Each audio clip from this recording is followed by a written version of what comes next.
Hi, PJ Scott here with Veterans Forum. I'm so glad you could join us today. And listen, I want to let you know right off the top, we're going to be talking about post-traumatic stress disorder. But right now I want to introduce my guest, and we're going to do a little biographical sketch on Dr. Mark Russell, who is a commander. Is that correct? Yes. And you sound like you've had a very interesting journey here. Mm-hmm. You started out as a Marine, right, and now you're the head of mental health at the Bremerton Hospital. Please give us the Reader's Digest version. It sounds fascinating. Oh, well, thank you, and I appreciate being here, PJ. Thank you. Yeah, in 1979, I enlisted in the Marine Corps and was pursuing at that time a career as a jet mechanic. Was your father a Marine? He is. He's okay. He was a career Marine, spent 27 years in the Marine Corps. And I had a brother who's in the Air Force, and so I chose to, I guess, follow my father's footsteps and enlisted in the Marines. But I did that, and I stayed for about 10 years at the rank of sergeant. This is an E5. So you were in the Marines for 10 long years, huh? 10 long years. Okay. And then I was doing my college classes mostly, you know, at night with the tuition assistance, and then it got to a point where I was 2/3 of the way done with the master's in psychology, and had to make a decision to stay in the Marine Corps or get out. So that whole 10 years you were going to college at night? Right. Well, good for you. Oh, well, I encourage you to use your benefits and get to college. I'm always encouraging veterans to use those benefits. Absolutely. Yeah. And I learned that lesson because many people who were retiring, sergeant majors and master sergeants who had been in the Marine Corps for 20+ years, their biggest regret as they were leaving, checking out, was that they didn't get their education. So frequently, the rates, jobs that you have in the military does not necessarily transfer over to the civilian world. Now, myself as a yeoman, typing's typing wherever you go, but there's a lot of rates that's not possible. It's not possible. Right. So I had a lot of people support me to get, you know, the education. So. And why did you choose psychology? Long story. The short version is I had an operation. My jaw was broken, and I was in a Long Beach Navy hospital and was bored. And picked up a book called The Making of a Psychiatrist by David Viscott. And that was probably the first book I read from page to page in my life. And you found it fascinating, clearly. I found it fascinating. And I wasn't enamored with jet mechanics by that time, so I knew I wouldn't want to do that the rest of my life. So I got interested in psychology and started taking classes with the University of Maryland during my off hours. And then, as I said, I led to a bachelor's degree and then a master's, and I got out of the Marine Corps and went to a full-time program as a... Well, I'm sure your mother's just proud, busting her buttons at what you have accomplished. So let's get into post-traumatic stress disorder. Now, I have to admit, half the time, and I've done this too, I say post-traumatic shock disorder. And that's probably because I'm thinking of that old World War I term, shell shock. Right. And so this malady, if we can call it, has been, I'm sure, from the Greeks and the Egyptians. They just always have different names. What is today, 2005, post-traumatic stress disorder? What is it? Well, it's defined as an experience that is traumatic, which means it's well outside the normal range of human experience. That results in a cluster of symptoms. It includes hyperarousal, where people are exaggerated in their responses to noise, so they'll startle or jump, or they'll start to have panic attacks with triggers. They have intrusive recollections, where they continue to replay the memory in their minds, or have a lot of frequent dreams or even nightmares. If they're not thinking about it, it just blows into their head. Yeah, it comes to them at times where they don't want to think about it and it intrudes on them. So it's very intrusive, very painful, and they often re-experience the memories psychologically, emotionally, and physically, and try to avoid things that remind them of those triggers or those memories, and that kind of forms the pattern of behaviors we call PTSD. Now, I have to admit, we hear a lot about the greatest generation, and I'm not here to downplay the greatest generation, but I have all my uncles fought during World War II. And there was one in particular, unquestionably, he had post-traumatic stress disorder. I mean, he started with Patton at the end of the war, and he lived, one of the few to make it all through the war with Patton. So I don't need to go into everything Patton saw and did, but that was kept really hush-hush. It was like, it was something shameful. I call that John Wayne, Gary Cooper syndrome, where you keep a stiff upper lip and you're in denial about it. Vietnam veterans, I love you. You were honest. We have problems here. This isn't John Wayne in a movie. Right. So I want to applaud Vietnam veterans of my era to be honest about it. Absolutely. This is PJ talking here. This is not a medical syndrome here.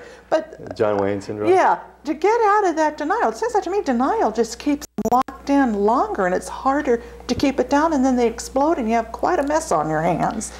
Yeah, and I think that you know, that kind of a warrior mentality where you're not supposed to show or display or admit to, you know, weaknesses or vulnerability, and you know, the stiff upper lip, and in the Marine Corps we, you know, we say suck it up, don't show I can people. imagine. Yes, yes. And so that's kind of part of the culture as well, and the people maybe who are attracted to be in the military. But there is a strong pressure not to talk about feeling, you know, admitting to having problems when you get out of combat zone, or want to show your buddies that you're not handling things. And so there's this kind of bravado that pervades. And the DOD has recently published a study, I think last year, where the Army researchers looked at these, what are called the stigmas or the barriers to mental health care. And they addressed the things that even today persist, that were there with your grandfather and other people in other generations. And it's just a culture that doesn't want to maybe admit that people do have these problems as a natural occurrence when they have gone in combat, and then to get help for those is the other Is the military better, do you believe, in this more current time to accept the fact that people may need mental health? Yeah, the reason I kind of asked that, my son just got out of the Navy a year and a half ago, and he hadn't been in the Navy, oh, I think about a year and a half. And it was discovered he had lymphatic cancer. Now this is pretty shocking. This is not a war, but it was pretty shocking when you're 22 and you have a potentially very serious, life-threatening, you could die, cancer. And I suggested that he seek out mental health, and you know, he really, he didn't want to, because he at that time was thinking the Navy would be a career, and that would be held against him. Now I sure hope, can we get past that? Well, I think without a doubt, the Pentagon, the DOD as a whole has made strides in that area. And just doing this research during an actual war and trying to find out how people are coping with the effects of going to combat and their post-deployment, and seeking help like mental health. So there's a greater awareness, and there's certainly an effort to screen people and provide early assistance. But I think the research that was just done a year ago also shows that the major reason why people don't seek mental health is that the perception of stigma, that their leaders is going to hold that against them, and that they'll be perceived as weak, and that there's going to affect their career. And so that there are still those barriers, but have we made strides? Absolutely. And people at the top levels are speaking out on that. Well, good, good. And listen, most of my viewers, well, I shouldn't say most, we are in a huge military area here, but if you are a veteran, you don't need to worry about what your CO thinks anymore. Go get help. You don't need to worry about that. You're a civilian, you're a veteran. Don't hold off from getting help. Just go to your closest Veterans Administration hospital or clinic. call the American Legion. The American Legion, as a matter of fact, has this wonderful little booklet. I'll give you the address at the end. They have service officers. They can help you. Now, we talked a little bit earlier about some of the symptoms that someone who has this stress disorder exhibits. Is that how you go about getting a diagnosis? Is how many of these symptoms do they exhibit, and how do you evaluate them? And is the DoD a team player with this? Yeah, we have a diagnostic statistical manual that we use in the field of psychiatry and psychology. It's called a DSM.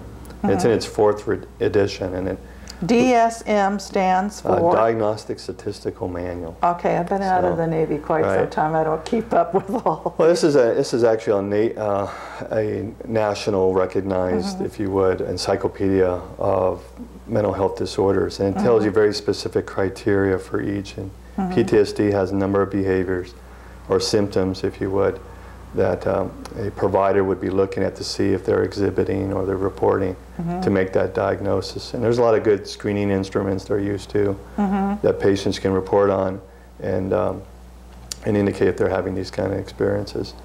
Once identified, yes, the DoD is certainly behind. They want to encourage people to get treatment. And they did a large national work group, started in 2002, and they published their results in 2004 that identified 4 effective treatments, psychotherapy treatments for PTSD.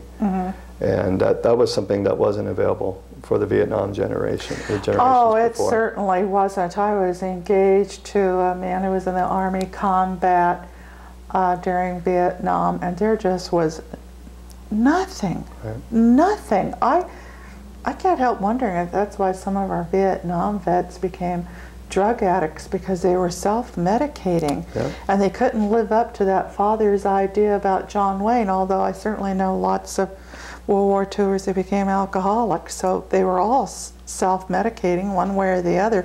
That seemed to them at the time far better than admitting any kind of weakness. Gee, I think those movies did more harm than good, but let me get off my movie soapbox. But I mean, that's a very good point. And alcohol and drugs is still, certainly a big problem with people who have been in combat. About 60% will go on and develop some kind of substance dependence or abuse if they're not treated. And that's why DoD in particular is really emphasizing early identification and treatment. And now that we got well, that's a huge leap from Vietnam. Yeah, sure huge. Now, we're at war now, still in Iraq. Do they have a team of mental health folks there? I mean, beyond the corpsman and the medic? I mean, yeah, it's actually unprecedented. I think it started in World War I, where they had Army psychiatrists and psychologists go to the front lines and try to help people who are having problems. Really? I didn't know that. During World War I even. Oh, okay. Charles Myers kind of was the person who was also coined the term shell shock. And he developed what the Army still uses as a doctrine called PIES, which means you treat people close to the proximity, P, immediate after the event, and the E is the expectancy they're going to go back to their front lines. How do they explain why some of our soldiers have a problem with this and others appear not to? Is this the way they were raised, biological? One has faith, one doesn't?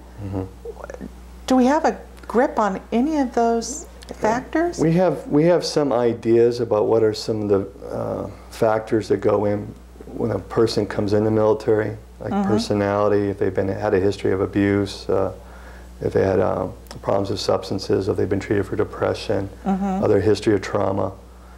Certainly those could be predisposing or make somebody more likely to develop a PTSD. But there's also plenty of cases where people didn't have that history or background and still went on and developed PTSD. So the level of combat exposure, the nature of the events, being witness to atrocities, the guilt associated with being a survivor and having a close buddy who dies. I mean, there's so many factors that go into explaining that there's not any one that's going to explain it entirely. The good news is that the majority of people seem to be resilient to traumatic events. They have short, kind of acute reactions to things, but don't go on and develop the full-blown PTSD. And why that is, we're just now kind of trying to understand that and trying to see if that's something we can use to help people prepare to go to combat. Well, there's so many factors to human personality. It would be difficult to figure it out. Sure would. And I knew several Vietnam veterans that were devout Christians. And in one gentleman's case, it was a help, and the other one, he was totally distraught because I guess he thought God and the guardian angels were always going to protect him and not much would happen to him. And I made the comment to him that while I'm a Christian as well, look at history. It's nothing but one war after another. The Lord will allow human beings, free will, to kill each other. Well, I think I read in the last 5,000 years of recorded human history, there's been 290 years without a war. Right. And so, yeah, it's something that we've known, you know, from the most ancient of times, that war has a very heavy price to pay. It certainly does. Now, I understand that you are very popular. You were in the newspaper, and we got the article that I read was a new technique. I assume it is. You tell me this. EMDR, that stands for eye movement desensitization. Desensitization. Thank you, doctor. And reprocessing. Right. It is a mouthful. Yeah, so let's just stick with EMDR. I'm okay with that too. What is that all about? That sounded fascinating, but the article wasn't very long and it didn't go very in much detail about that. Well, I mean, there's a lot to be said about it. It's actually been out since 1989. Oh, okay. And was developed by a doctor named Francine Shapiro. And it's one of those treatments that the DoD VA recognized in 2004 as being an evidence-based psychotherapy, something that works and works consistently. And there's only 4 that have been shown to work and work consistently. And EMDR was one of those 4. And what does this involve? Well, I mean, the short of it is it involves having people focus on upsetting traumatic memories, and at the same time they're focusing on that, providing some type of external stimulation. In this case, maybe moving their eyes back and forth while they're focusing on the things that have been most upsetting to them. And the combination of the focusing your attention on the upsetting parts of the memory, as well as your attention on the outside stimulus, whether it's eye movements or lights or sounds alternating back and forth. So you're dividing your attention? Right. And you're adding another part of that, while you have your attention divided, is this what we call bilateral stimulation, meaning that left-right movements, either tracking a light or a finger with your eyes, or the sounds, or touches alternating left and right. So it seems to be this rhythmic left, right, activating both sides of the brain, both hemispheres, that seems to affect some changes for people. And so the activity in the brain when your eyes are going back and forth decreases the memory of some shocking event somehow or another?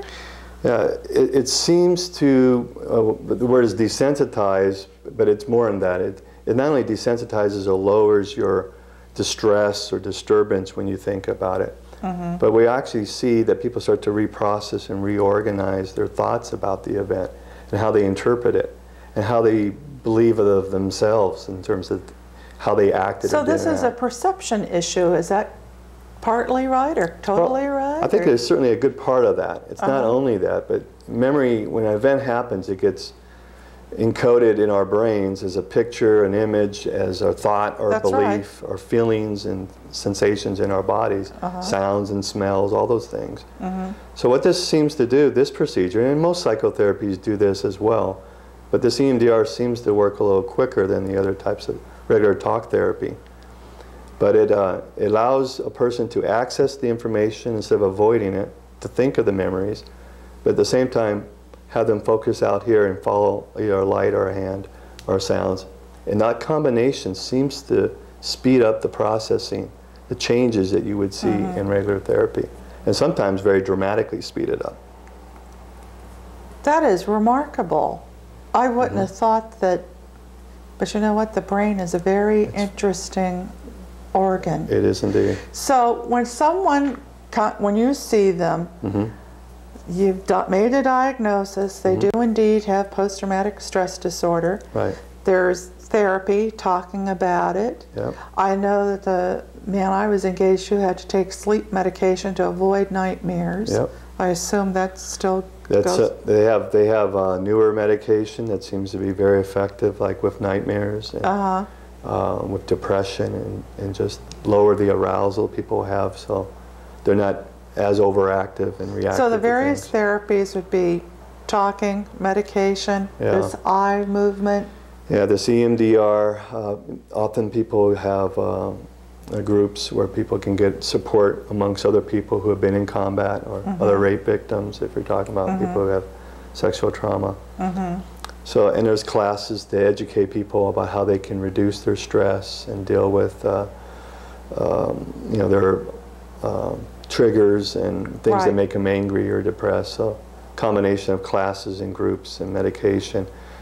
But these 4 psychotherapies, including EMDR, that, as I said, just were recognized a year ago by the DoD VA itself, kind of give us mental health practitioners for the first time some really good tools to effectively help people treat their PTSD symptoms, so they don't need to be on medication the rest of their lives, or don't require to be, you know, long-term disability and those kinds of things. Okay, now all these folks that we're talking about, every military person and every veteran has a family. Yeah. Government may not have issued you one, but you at least have a mother and father. So what about the families dealing with this? I mean, what's the best route for them to take? I mean, particularly maybe they believe that their loved one has it but doesn't want to admit it. What can they do? Well, I mean, there's a variety of things. One of the things that DoD has done is they've mandated that everybody has a post-deployment screening. So the service members come back, they get screened, they have to fill out a questionnaire, but then they have to follow up with an interview with the mental health person. So everybody gets it. Well, that's totally new in my book. It is That was unheard of when I was unheard of, and it helps reduce the stigma that you're going to go see a mental health person when you get back. Right. Because now everybody's got to do it. Right. As far as family members go, part of that post-deployment is that the family members are often part of that. And most of the services have programs for family members where they give them information about what to expect as far as the returnee and how to help them with their adjustments. And so the wives, and in some case husbands or children, parents, would be invited to come to some sort of seminar or something similar before they come back? Each base has different programs, and sometimes it's before they get back, and sometimes it's when they do that with their husband or their wife, when they both kind of attend these programs together. Right.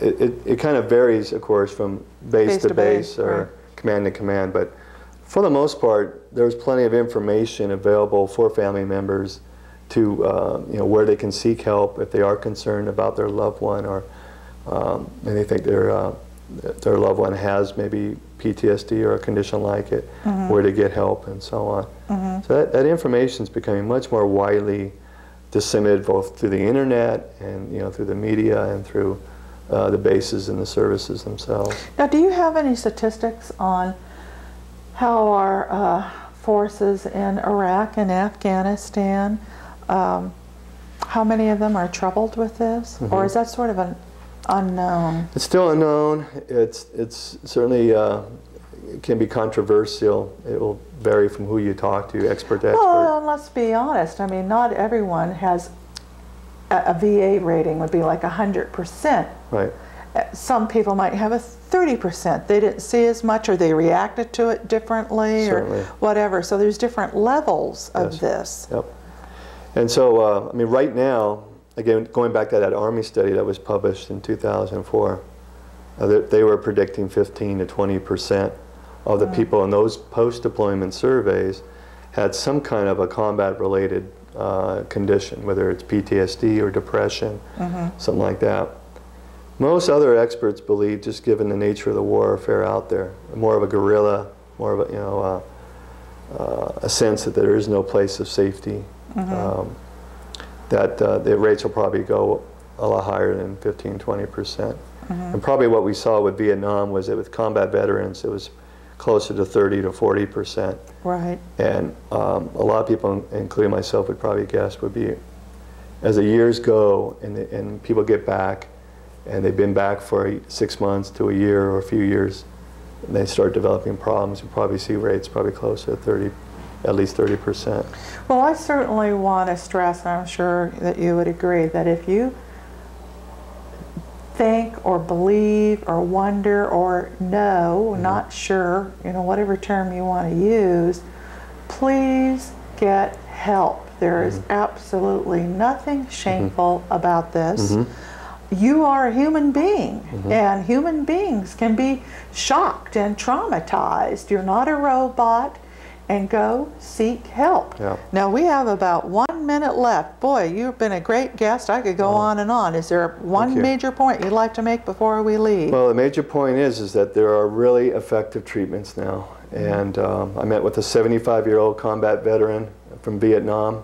He came up here for this EMDR treatment, and we had 3 sessions, and for the most part his PTSD symptoms seem to have abated. That doesn't mean EMDR is the only treatment to do that. There are a whole assortment, a host of treatments that are effective. Get help. Ask your providers to get the help if they don't know where to go. Look on the internet and go to the different websites that are available. But by all means, get some help and do that for yourself and your families. Amen. Well, listen, I always want to say God bless our guys and gals that are fighting over there. God bless our veterans. And I want you to know that the American Legion has a wonderful little booklet. You'll see the address at the end. And the Department of Washington is evidently the first state to implement programs to help combat veterans with PTSD. See you next time.